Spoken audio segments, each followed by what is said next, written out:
Eccomi qua. Sono venuto a vedere lo strano effetto che fa la mia faccia nei vostri occhi e quanta gente ci sta. Buongiorno a tutti e bentornati a Liberamente, variazioni e scorribande qui su Radio Libertà. Allora stamattina vogliamo leggervi un catalogo dell'ipocrisia, un catalogo del doppiopesismo, un catalogo di quella patologia del sistema istituzionale italiano nota da decenni come magistratocrazia. Domattina, sapete, dovrebbe esserci la sentenza di primo grado sul caso Open Arms, che vede Matteo Salvini imputato niente poco di meno che di sequestro di persona per aver adottato, in un caso specifico, tra l'altro, una certa linea politica sull'immigrazione che prevedeva i porti chiusi e il rifiuto di accettare chiunque, sempre e comunque, come avveniva nei governi di sinistra. Tutto questo si è condensato nella grande ipocrisia italiana, nel reato di sequestro di persona. Ricordiamo che la nave in questione, appunto Open Arms, non aveva chiesto un porto sicuro al suo stato di bandiera, la Spagna, stato di bandiera che l'aveva invitata a rivolgersi alla vicina Tunisia. Open Arms non l'ha fatto, non ha accettato nemmeno l'offerta di Malta di far sbarcare i migranti che erano a bordo, è restata per 2 settimane nel cuore del Mediterraneo, tanto che La Valletta, in una mail ufficiale, cioè in uno scambio istituzionale ufficiale, non nelle chiacchiere, accuserà Open Arms di bighellonare con a bordo queste persone disperate e che venivano portate a spasso nel cuore del Mediterraneo. Perché? Perché l'unica conclusione logica è che si voleva andare in Italia perché c'era una battaglia politica da condurre contro l'ottica dei porti chiusi. Qui c'è però la doppia ipocrisia all'interno di questa storia. La Open Arms si posiziona davanti al porto di Lampedusa il 14 agosto.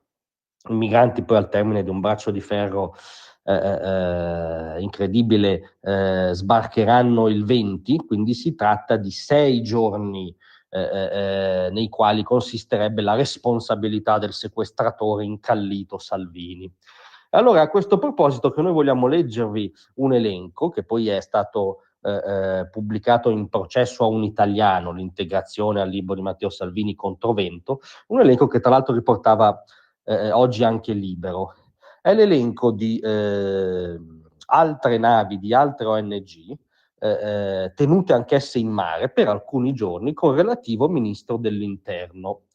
14 settembre 2019, Ocean Viking, giorni di fermo in mare 4, ministro dell'Interno Lamorgese. 24 settembre 2019, Ocean Viking, giorni di fermo in mare 5, ministro dell'Interno Lamorgese. 30 ottobre 2019, Ocean Viking, giorni di fermo 10, ministro dell'Interno Lamorgese. 11 agosto 2021, Ocean Viking, giorni di fermo in mare 10, ministro dell'Interno Lamorgese. 6 maggio 2022, Ocean Viking, giorni di fermo in mare 9, ministro dell'Interno Lamorgese. 17 maggio 2022, Sea-Watch, giorni di fermo in mare 14, ministro dell'Interno Lamorgese. 19 maggio 2022, Geo Barents, giorni di fermo in mare 8, ministro dell'Interno Lamorgese. 6 agosto 2022, Geo Barents, giorni di fermo in mare 10, ministro dell'Interno Lamorgese.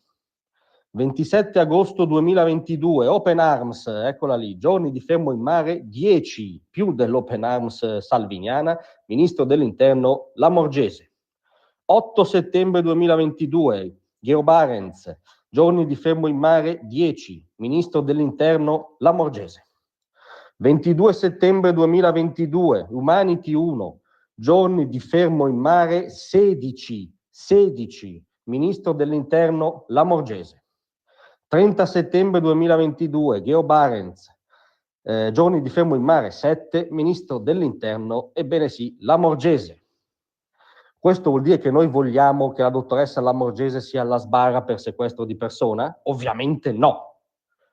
Questo elenco nudo e crudo dovrebbe però convincere chiunque conservi un barlume di onestà intellettuale che domani verrà emessa una sentenza su un processo che coltiva lievemente un personalismo contro Matteo Salvini in quanto esponente del centrodestra, della Lega e in quanto colui che ha adottato la linea politica dei porti chiusi sgradita alle anime belle.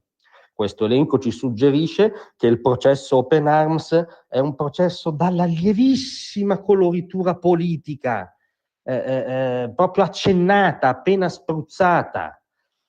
Questo elenco dimostra che non c'è nulla nel merito, altrimenti ci sarebbero analoghi processi per tutte queste volte che il ministro Lamorgese tenne in mare navi di ONG con migranti anche per più giorni di quelli rimproverati a Salvini. Questo elenco dimostra irrevocabilmente che è un'iniziativa politica contro una persona, un partito, una coalizione, una visione del mondo. Non si risponde in un'aula di tribunale di una visione del mondo, a meno che noi ci si trovi nell'Iran degli Ayatollah, nella Cina del Partito Comunista o in qualunque altro anfratto del pianeta che non conosca i canoni minimi della democrazia liberale. Grazie a tutti, vi aspetto stasera alle 18.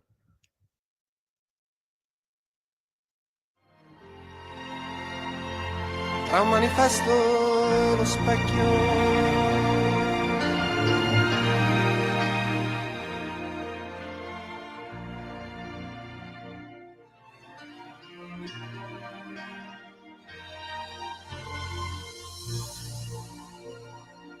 Avete ascoltato Liberamente.